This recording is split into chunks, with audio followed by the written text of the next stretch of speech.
Voilà la phrase d'introduction à cette rencontre avec Maître Jacques Bourdet, donc, qui est avocat à la Cour, ancien bâtonnier et spécialiste en droit pénal.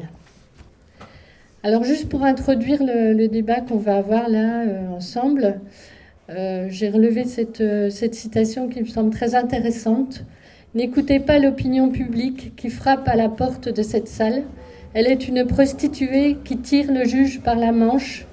Il faut la chasser de nos prétoires, car elle entre par une porte et la justice sort par l'autre. » Voilà, c'était une phrase qui avait été prononcée en 1976 par Maître Lombard, avocat de Christian Ranucci, qui fut l'un des derniers condamnés à mort en France.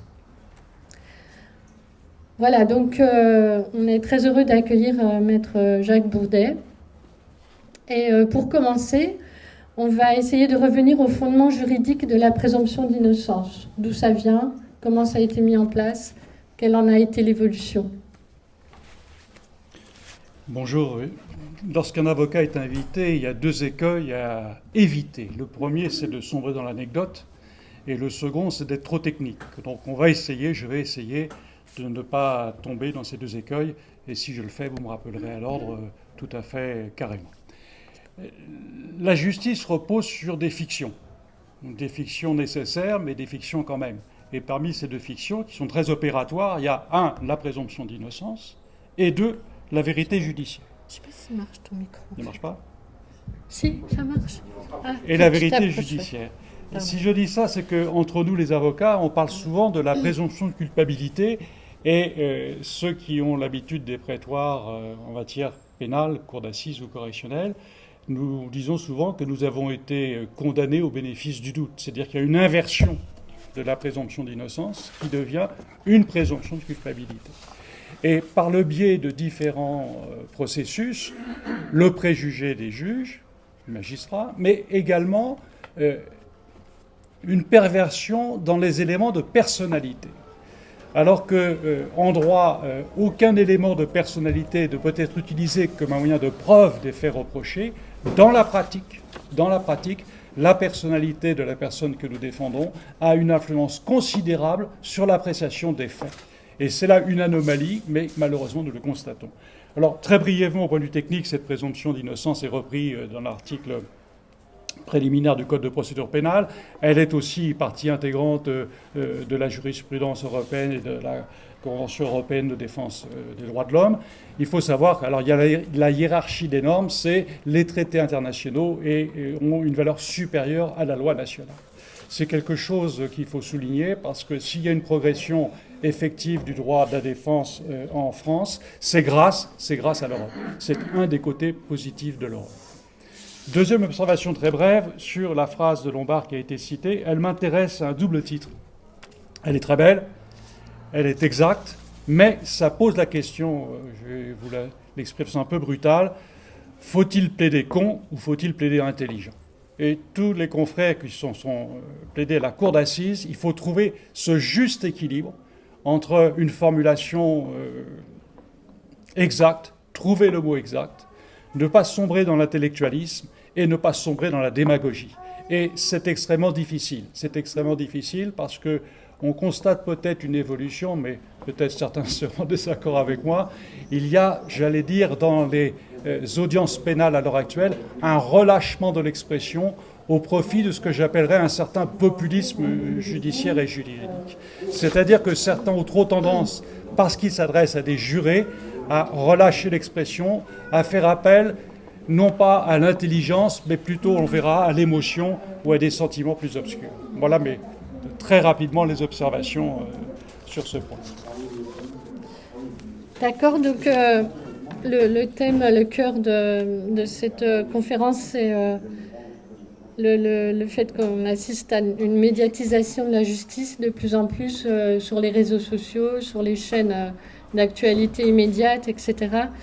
Et on peut vraiment se demander si toute cette médiatisation qui fait que chacun, du coup, se sent concerné et impliqué, ne met pas en danger justement ce postulat de la présomption d'innocence.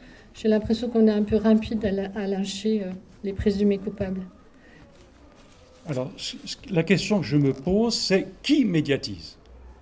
Il y a différentes médiatisations. Il y a une médiatisation par l'avocat, il y a une médiatisation par les magistrats et il y a une médiatisation par l'opinion publique.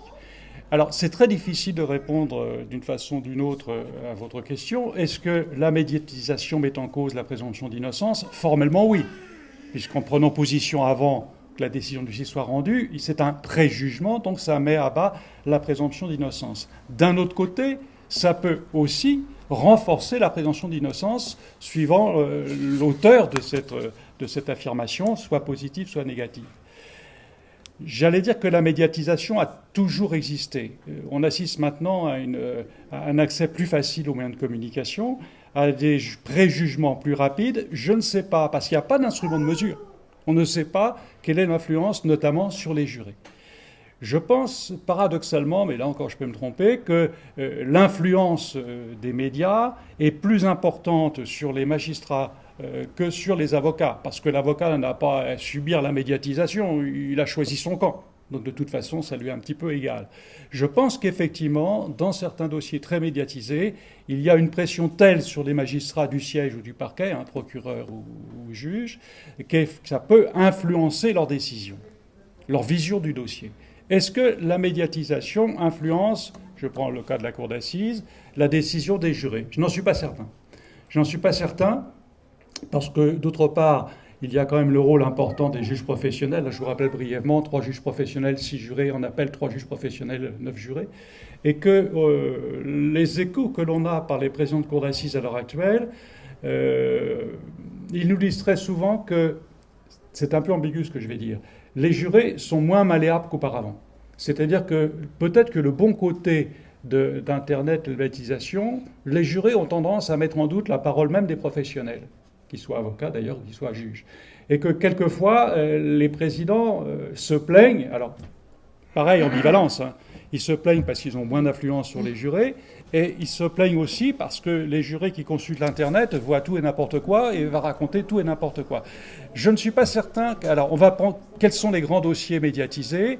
Je crois que, pour moi, mais encore une fois, je peux me tromper, la pression est très forte sur les magistrats. On peut prendre les grandes affaires politico-financières des années...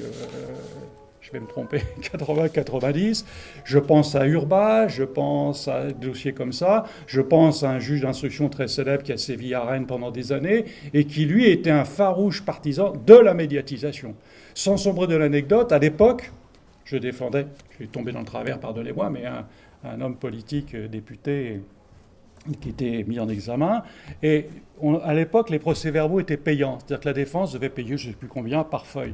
Ce juge d'instruction inondait les 12-13 avocats de l'affaire en balançant par fax les procès-verbaux d'audition. Et après, il disait, vous voyez, c'est la défense qui médiatise, c'est la défense qui met à bas le secret de l'instruction. C'était pas innocent. Il avait besoin de l'opinion publique, il avait besoin de ça pour se forger une image qu'il a eue d'ailleurs, à mon avis, de façon tout à fait imméritée. Donc, pression médiatique. Sur les jurés, je ne sais pas, probablement. Sur les juges, oui, et notamment au niveau de l'instruction. Et sur le parquet. Sur le parquet. Alors on peut prendre, là, puisqu'on va une affaire récente, sur l'affaire dite des policiers de Viry-Châtillon qui ont été brûlés dans leur voiture. Le parquet a été soumis à une très grosse pression politique. Il y a d'ailleurs résisté, je dois l'avouer. La présidente de la cour d'assises a été manifestement, quand on lit son arrêt au but de jugement puisqu'on est à la cour d'assises, on voit bien qu'elle a été mise en minorité par ses jurés. C'est-à-dire que la décision n'est pas cohérente et tient compte de l'opposition jurée-présidente. Et d'ailleurs, pour rien me le cacher, traditionnellement, on va saluer le président après l'audience. J'ai un peu trop envie, mais je sacrifie aux traditions. Elle nous a dit « j'ai rien à vous dire, au revoir ». Donc vous voyez bien que là, l'importance des jurés devient extrêmement forte. Et dans ce dossier médiatisé, je prends ça comme exemple parce que ce n'est pas un exemple absolu, on se rend bien compte que la médiatisation qui poussait à la répression, qui poussait à la peine exemplaire par rapport à des faits qui effectivement sont horribles, les jurés y ont résisté beaucoup plus que les magistrats professionnels. Donc, j'ai pas de réponse. C'est extrêmement ambivalent, comme toute chose. Il faut savoir que les vieilles affaires, l'affaire Dominici, on peut mettre l'affaire Ranucci, on en parle, l'affaire Patrick Henry, il y avait une médiatisation terrible. Est-ce qu'elle était moins efficace? J'en suis pas sûr. J'en suis pas sûr. Moi, quand je prends le train pour aller à Paris de mon cabinet, je suis le seul à lire le journal. À l'époque, tout le monde avait un journal entre les mains. Quand j'étais étudiant à la fac de droit, tout le monde avait un journal. C'était l'Aurore, c'était le Parisien, c'était le Monde, mais tout le monde. Les gens ne lisent plus les journaux. Vous voyez, la médiatisation s'est déplacée. Alors, on peut dire qu'effectivement, la presse écrite avait de la réflexion. C'est ça. Certains journaux. Ouais. Certains journaux. Je ne pense pas que le Parisien libéré de la Belle Époque, j'ai oublié son nom, Amaury, et je ne pense pas que l'Aurore de la Belle Époque ou le Figaro de la Belle Époque ait été très nuancé, n'ait pas appelé à la répression comme maintenant certaines pressions.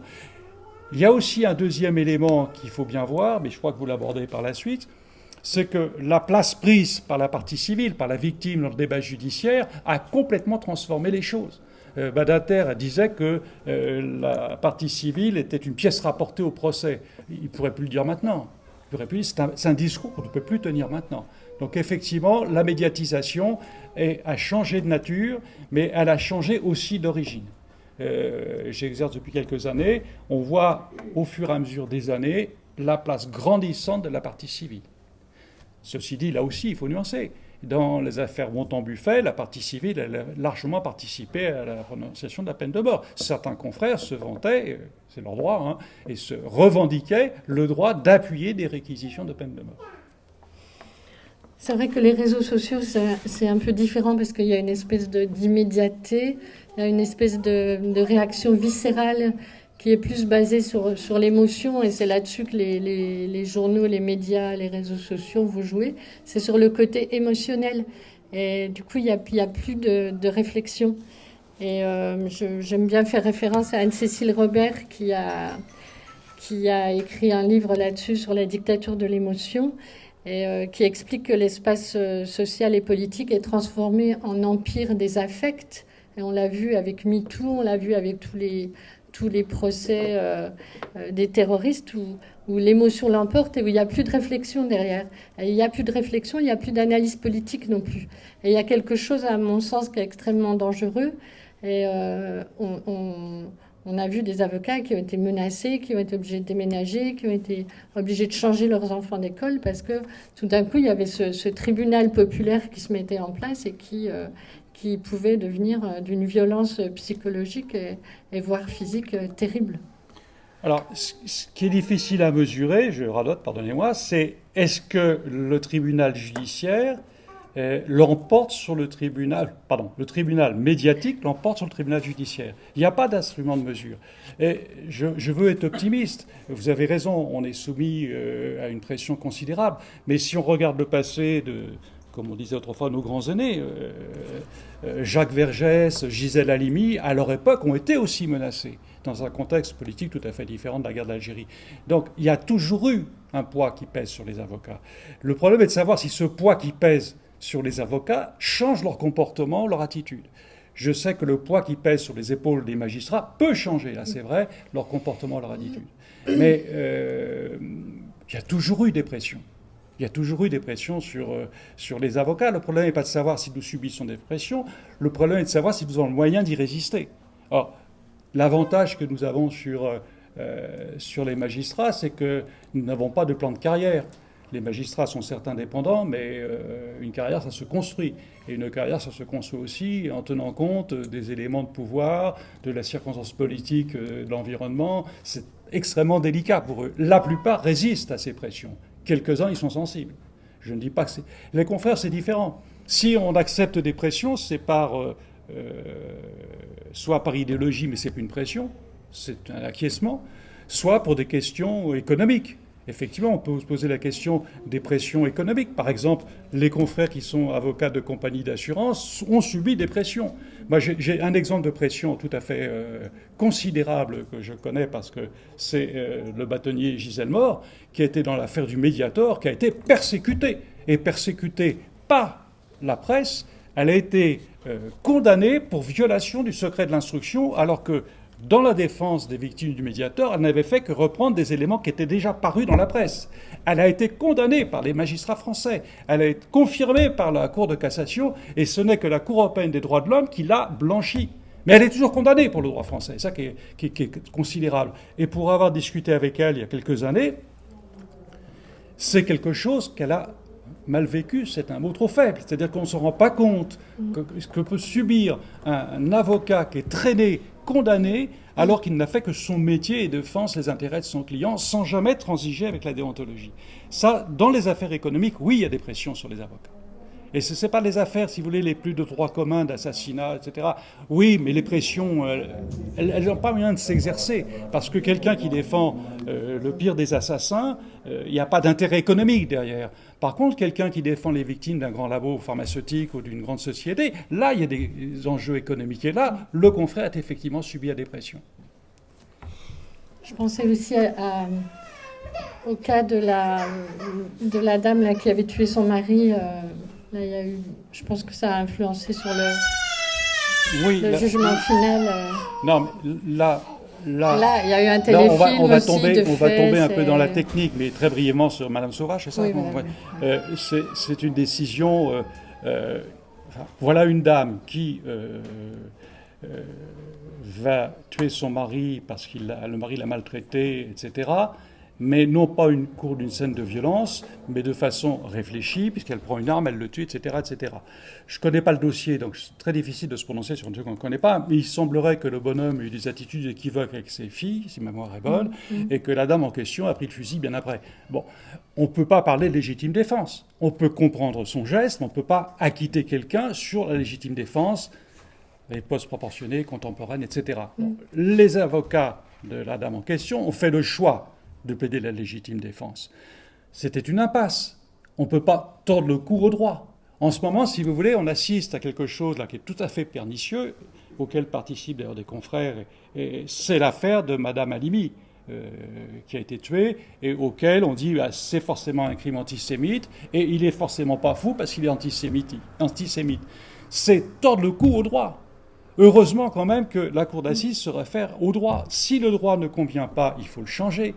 Mais on ne peut pas demander à la cour de cassation ou aux cours d'assises de fouler aux pieds le droit. Dans l'affaire de Madame Sauvage, la décision de la cour d'assises était justifiée.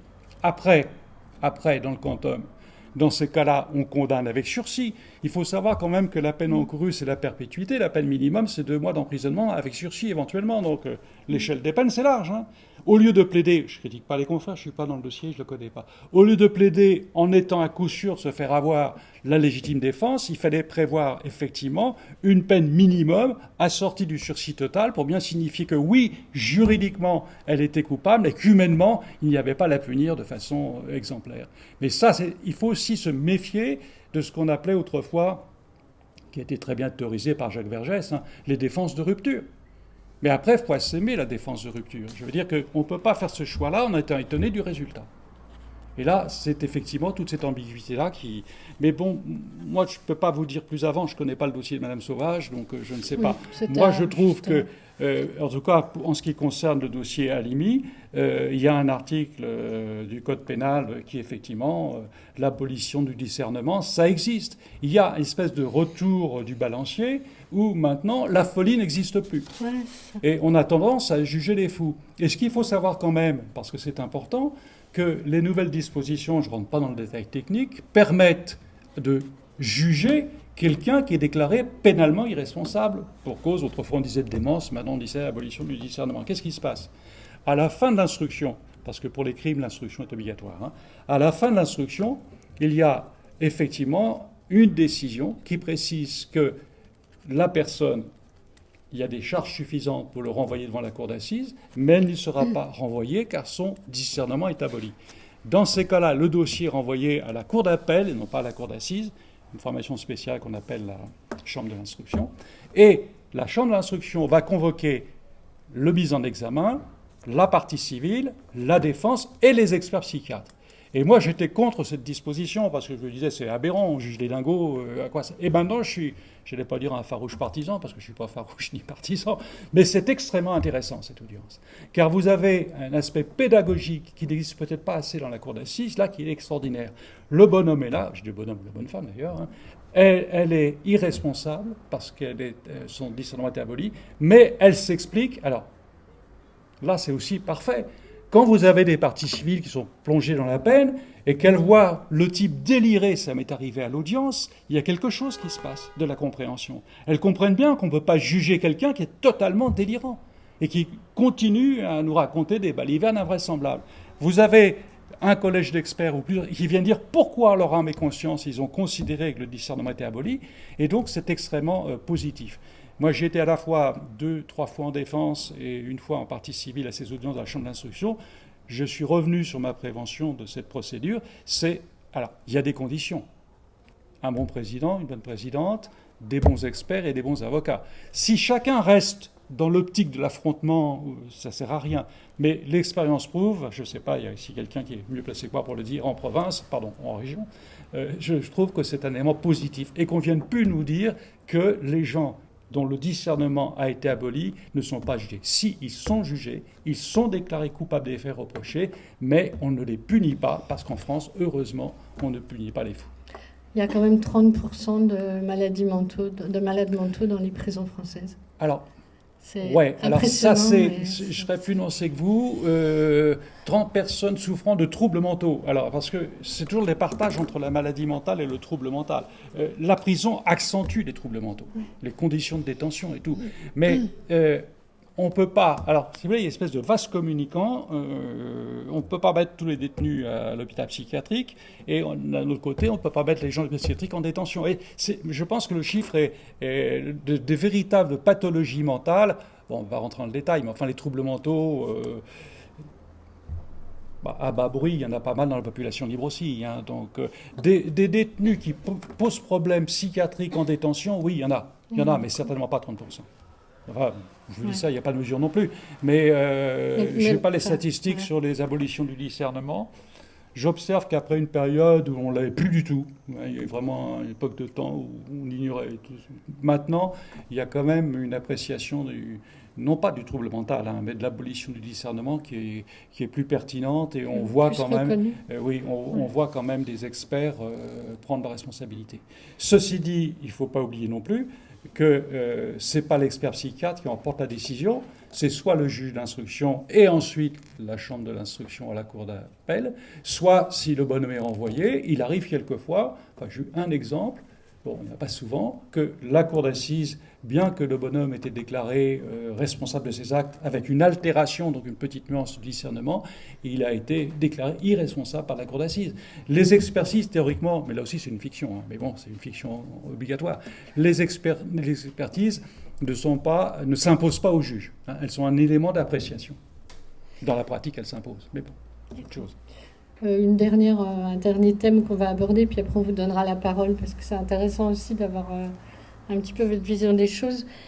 Maître Bourdet, il a fait référence tout à l'heure, c'est la place de la victime, qui maintenant est valorisée, est parée de toutes les vertus. Enfin, pratiquement, elle devient un héros, cette victime, quelle qu'elle soit. Je veux dire, ça peut être la pire des crapules, elle est victime, donc on la met sur un piédestal. Et pour illustration...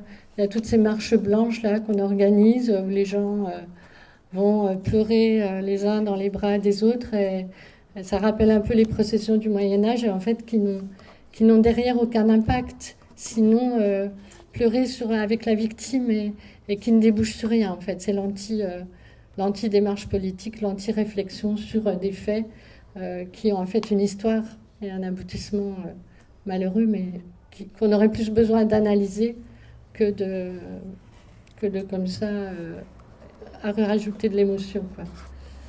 Voilà, oui, mais ça, alors là, les médias ont un rôle considérable sur la valorisation et la place grandissante de la victime dans les tribunaux répressifs. Vous avez un domaine où la victime, sa parole est d'or. C'est tout ce qui concerne les infractions sexuelles sur mineurs.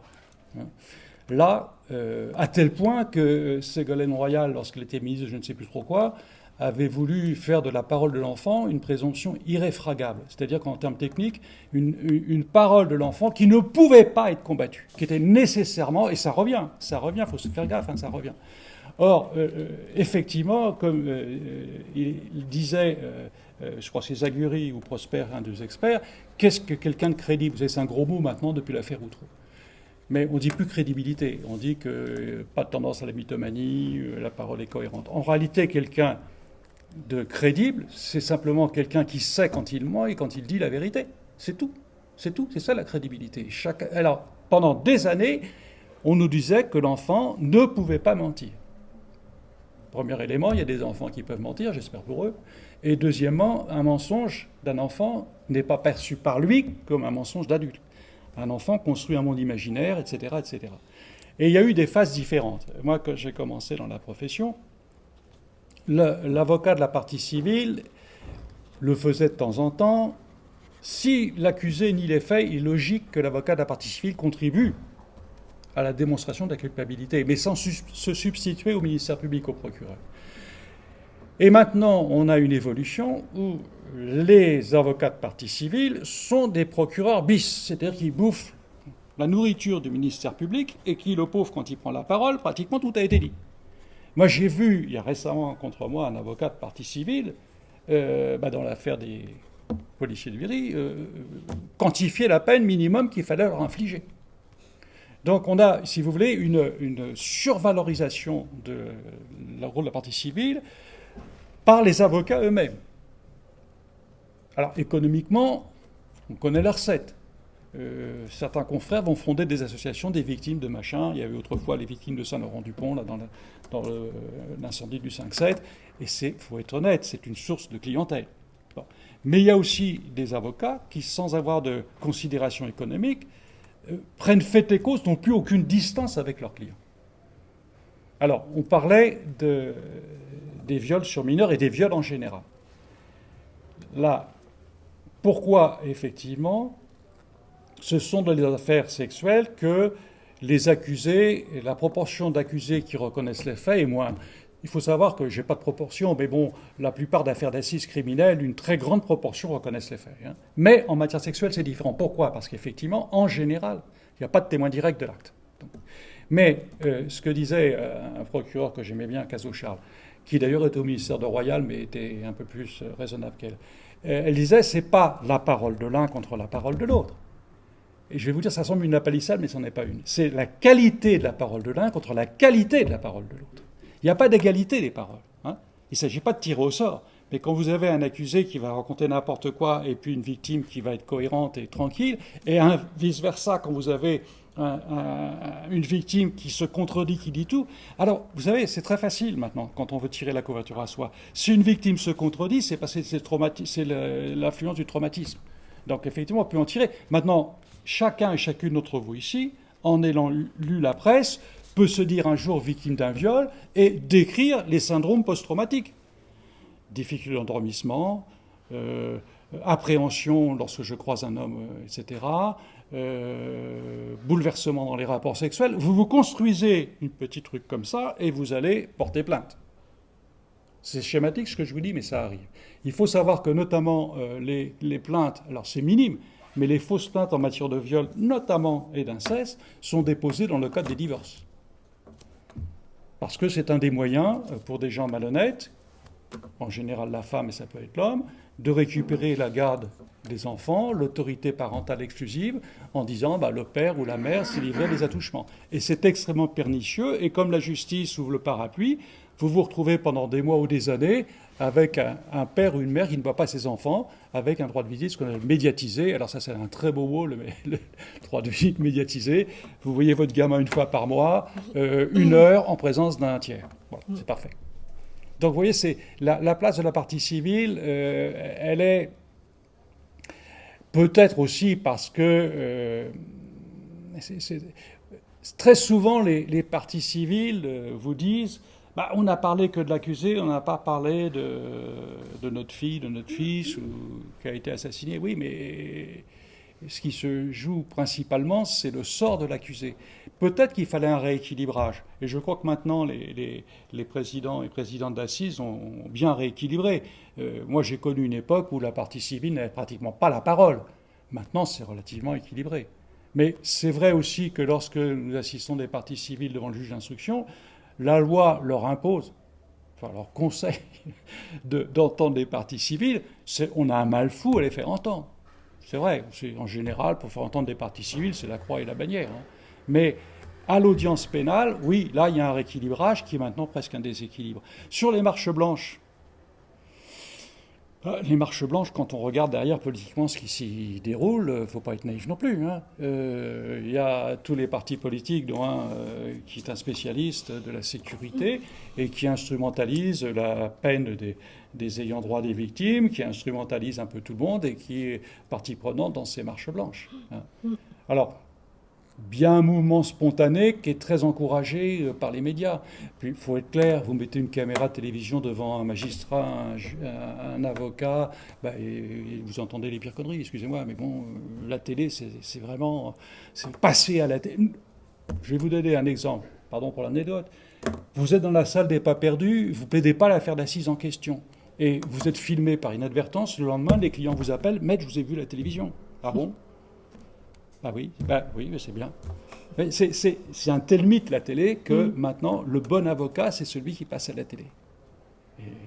C'est une des raisons de cette médiatisation abusive, encouragée par une certaine presse, par ce qu'on disait tout à l'heure. Si Hubert Beuve-Méry vivait encore, quand il lit les pages du Monde maintenant, je pense qu'il créerait une crise cardiaque. C'est assez étonnant. Ouais, c'est un quatrième pouvoir. Merci, il y aurait encore beaucoup de choses à aborder, tellement le thème est intéressant et au cœur de notre société. On va être obligé de s'arrêter là, donc je vous donne la parole si vous avez des questions, des remarques. Voilà. Monsieur, à gauche, allez-y, parce qu'on ne peut pas faire circuler de micro. Je pense que les fondements de la justice, c'est de juger au nom du peuple. Mais est-ce que ce n'est pas un oxymore, ça, de juger au nom du peuple ? Il y a quand même toute une tradition du jury populaire, et pas seulement en France. Alors, je disais tout à l'heure, ça repose sur une fiction. La vérité judiciaire, elle est où ? Vous savez que maintenant, depuis quelques années, on peut interjeter appel des arrêts de cour d'assises. C'est-à-dire que vous êtes condamné en première instance, vous avez pris 20 ans ou perpète, vous faites appel, et la cour d'assises d'appel, il y a 3 jurés de plus, vous juge à nouveau. Où est la vérité judiciaire ? Première instance, il prend 10 ans. Deuxième instance, il est acquitté. C'est la deuxième décision qui est la vérité judiciaire. C'est une fiction. Mais c'est une fiction opératoire, parce qu'il faut bien que ça s'arrête un moment, sinon on n'en finirait plus. Donc, oui, vous avez raison, c'est quelque chose qui est fictif, mais c'est quelque chose de positif, et c'est surtout quelque chose qui fait contribuer le peuple, la nation, comme vous voulez, à une décision de justice. Je n'ai jamais vu un juré d'assises, un seul, protester après contre le fait d'avoir été tiré au sort. Ce sont des gens qui vont à reculons, mais qui sont enchantés d'y avoir participé. Et ça nécessite un très grand président, bien sûr. Mais c'est une expérience. Pourquoi ? Parce que ça va déconstruire tous les préjugés médiatiques sur la justice, et ça va les mettre au pied du mur de moi, citoyen, je suis la justice. Alors, bien sûr, il y a minorité, majorité. Alors, je vais passer par là tout de suite.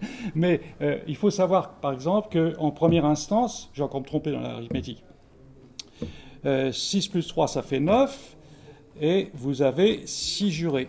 Et pour condamner 9, la majorité qualifiée, je vais me tromper, c'est sûr, sur 9 jurés, c'est 5, il faut 6. Et donc, effectivement, en première instance, les juges professionnels, si tous les 3 votent la même chose, ils n'ont pas besoin de la majorité des jurés, d'accord ? Par contre, en appel, ils ont besoin de la majorité des jurés. Même s'ils sont 3 à voter, il leur faut une majorité des jurés pour obtenir soit une condamnation, soit un acquittement. Mais c'est vrai, vous avez raison, tout repose sur une sorte d'idéal, comme quoi la justice... Alors, pour terminer rapidement, on a tous lutté contre les cours criminelles, c'est-à-dire des assises au rabais, où ne seront composés que de magistrats professionnels, qui, eux, partiront avec le dossier. Comme ça, tout ce qui n'aura pas été évoqué à l'audience, on ne le saura pas, ils jugeront comme ils voudront. Dupond-Moretti, que j'apprécie par ailleurs, a tourné sa veste en disant « on généralise les cours criminels ». Mais alors, là où l'aberration, et vous avez raison, est extraordinaire, c'est que les cours criminels composés de 5 magistrats professionnels, si vous faites appel, vous serez jugé par 3 professionnels et 9 jurés. On est en pleine aberration, Ça n'a plus de sens. Le gouffre entre le peuple français et sa justice. Et ça rejoint ce qu'on disait au début des réseaux sociaux et tout ça. Et ça rejoint la médiatisation d'une affaire que je connais bien, puisque j'étais dedans, l'affaire des policiers de Viry-Châtillon. Je fais très bref, des policiers sont brûlés par une bande de jeunes. Il y a, bien sûr, on sait, environ une vingtaine de jeunes en cause. 13 vont comparaître devant la cour d'assises de l'Essonne. Sur les 13, il va y avoir 5, je ne sais pas me tromper, 5 acquittements, 8 condamnations. Les condamnés et le ministère public fait appel. Et on se retrouve en appel devant la cour d'assises de Paris pendant 6 semaines, en plein confinement, à juger ces 13 personnes. La cour d'assises de Paris, donc composée de 9 jurés au lieu de 6 à Évry, et de 3 juges professionnels, va acquitter 8 personnes, 8 accusés, et condamner 5 accusés, dont le mien d'ailleurs, peu importe. Là va se déchaîner l'extrême droite, et tout ça va déboucher sur cette manifestation honteuse de la police devant Place Vendôme, en compagnie d'élus de gauche et de droite, dont d'ailleurs M. Faure, qui doit être premier secrétaire du Parti socialiste, va en tirer la conclusion qu'il faut que la police ait un droit de regard sur les décisions de justice. On aura une déclaration tonitruante d'un policier de haut rang disant « quels que soient les actes commis par mes enquêteurs, je les défendrai, je les approuverai toujours. » Bon. Concrètement, je n'ai jamais vu, alors là, une pression pareille dans un dossier. Madame Le Pen et de Montbrial, un confrère habituel des policiers, vont faire des déclarations mensongères en prétendant que l'avocat général, que j'ai combattu, donc je suis placé, j'ai fait un pourvoi et je suis condamné, aurait déclaré que les accusés étaient une chance pour la nation et que de toute façon, on avait vraiment beaucoup de chance en France d'avoir des gamins comme ça. Approuvé par de Montbrial, qui était présent une fois sur 2, et approuvé par un autre confrère, Liénard, qui n'a rien à voir avec Jean-Yves Le Pauvre, qui est décédé maintenant, qui lui est venu le premier jour, le dernier jour. En réalité, l'avocat général avait déclaré, pour justifier des réquisitions en ce qui me concerne, de 25 ans de réclusion pour un gamin de 18 ans et 3 mois au moment des faits, il avait dit, vous mettrez à profit ces 25 ans pour réinsérer la communauté, quoi qu'il vous en déplaise, à laquelle vous appartenez, en confrontant vos opinions avec telle et telle personne pendant 25 ans. Si je dis que je ne suis pas soupçonnable de collusion, si j'ai fait remarquer en termes plus élégants, moi je vais être direct. Je dis, monsieur l'avocat général, vous jurez en gros, pendant 25 ans, ils vont se faire enculer dans les douches et apprendre à trafiquer les stupéfiants. Je l'ai dit autrement, rassurez-vous. Et c'était enregistré. C'est-à-dire que les réseaux sociaux d'extrême droite ne doutent de rien, car en appel, tout est enregistré. Et on avait la preuve que les déclarations de Mme Le Pen, Montbrial et compagnie, et du Figaro, bien sûr, je l'oubliais, étaient apocryphes. Je vous indique que c'est la première fois de ma vie que j'ai envoyé un message de solidarité à M. Auger, l'avocat général, en disant « je vous ai combattu, je ne suis pas d'accord avec vous, mais la calomnie dont fait l'objet sont scandaleuses. » Il m'a très gentiment répondu. Et Molins, dont tu parlais, avait fait un article remarquable dans Le Monde. Et moi, pour la première fois aussi, j'ai écrit un petit message à Molins en disant « Monsieur le procureur général, je suis scandalisé. » Moi, je pensais que Molins allait mettre ça dans son sac, c'est tout. Un samedi matin, 4 minutes après, Molins me remerciait. C'est vous dire. C'est pas parce que c'est pas pour moi que je parle ça. C'est vous dire la pression politique à laquelle ils ont été soumis de façon scandaleuse. C'est une véritable attaque, non pas contre la démocratie, contre la démocratie. Parce que Mme Arens, qui est elle, première présidente, a dit dans une déclaration récente, mais de toute façon, ce n'est pas un scandale de la justice. Simplement, il faut savoir si les procès-verbaux des enquêteurs ont été falsifiés et s'ils ont pu avoir une influence sur la déclaration de la culpabilité. En d'autres termes, elle a bien recentré le débat. Dans le dossier des policiers virginaux, le scandale, c'est la police, c'est pas la justice. Car effectivement, pour l'illustrer, mais ça serait trop long, une audition en garde à vue qui fait 20 pages sur le procès-verbal de la procédure Lorsqu'on s'est procuré le CD d'enregistrement, il en fait 163 pages. Sur ces 163 pages ne figurent pas les réponses à des charges. Et sur ces 163 pages figurent les questions qui ne figurent pas dans le PV officiel. Donc c'est vous dire, et si ça vous intéresse, on pourra en discuter, mais quand on voit le problème police-banlieue, il n'est pas question de justifier l'agression des flics, hein, mais quand on voit la façon dont les policiers se comportent, la seule chose intelligente qu'ait dit Montbrial, l'avocat des policiers, c'est qu'effectivement, c'est deux bandes rivales maintenant dans le quartier. La police et les jeunes. Mais quand un policier dit à un gamin « je n'invente rien », c'est enregistré, c'est malheureusement sur les réseaux sociaux. Tu vas prendre 30 ans, moi pendant 30 ans, je mettrai les couilles dans la chatte de ma femme. Quand le même policier dit à la personne gardée à vue « moi j'irai au sport d'hiver, et avec ma pisse, j'écrirai ton nom dans la neige ». Quand un autre interroge une gamine de 19 ans en disant « mais vous n'avez pas de petite amie, c'est quand même curieux, vous êtes plutôt mignonne ». Et j'en passe, et des meilleurs. Quand d'autres policiers, et c'est avéré, c'est sur les enregistrements, parce qu'on peut être en plus un policier félo, mais couillon, il n'a pas coupé l'enregistrement. Et on entend celui-là, qui a été traduit dans la cour d'assises, il n'a rien fait, mais il faut le mettre dans l'affaire quand même, parce qu'il sait beaucoup de choses. Voilà comment ce dossier a été construit. Et alors, après on s'étonne qu'il y ait effectivement 8 acquittements sur 13. Voilà un exemple de la médiatisation, mais ce n'est pas une médiatisation par le peuple, c'est une médiatisation par les populistes fascistes de France et de Navarre. Hein, il ne faut pas tout confondre. Ouais. La justice, elle est coupable de rien là-dedans. Mais le débat police-justice, etc., on pourrait en discuter, on sera encore là. Je suis très bien à Millau, mais il faut quand même que je rentre bosser lundi. Oui, puis quand on voit la montée de l'extrême droite, et la place et les pressions et la puissance qu'ils ont, qui est de plus en plus forte, il y a de quoi s'inquiéter. C'est vrai que la justice est au cœur de nos démocraties et qu'il nous faut la défendre comme toutes nos institutions.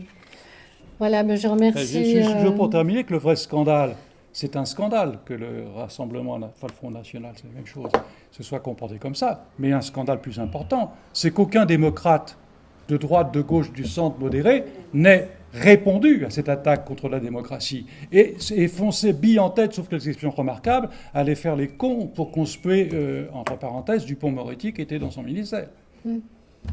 Où va-t-on sur la séparation des pouvoirs de par les parlementaires eux-mêmes? Je veux dire, c'est hallucinant, on hallucine, comme disent les mômes. Hein. On va terminer là cette table ronde. Merci à tous les gens qui sont venus. Merci à tout le monde.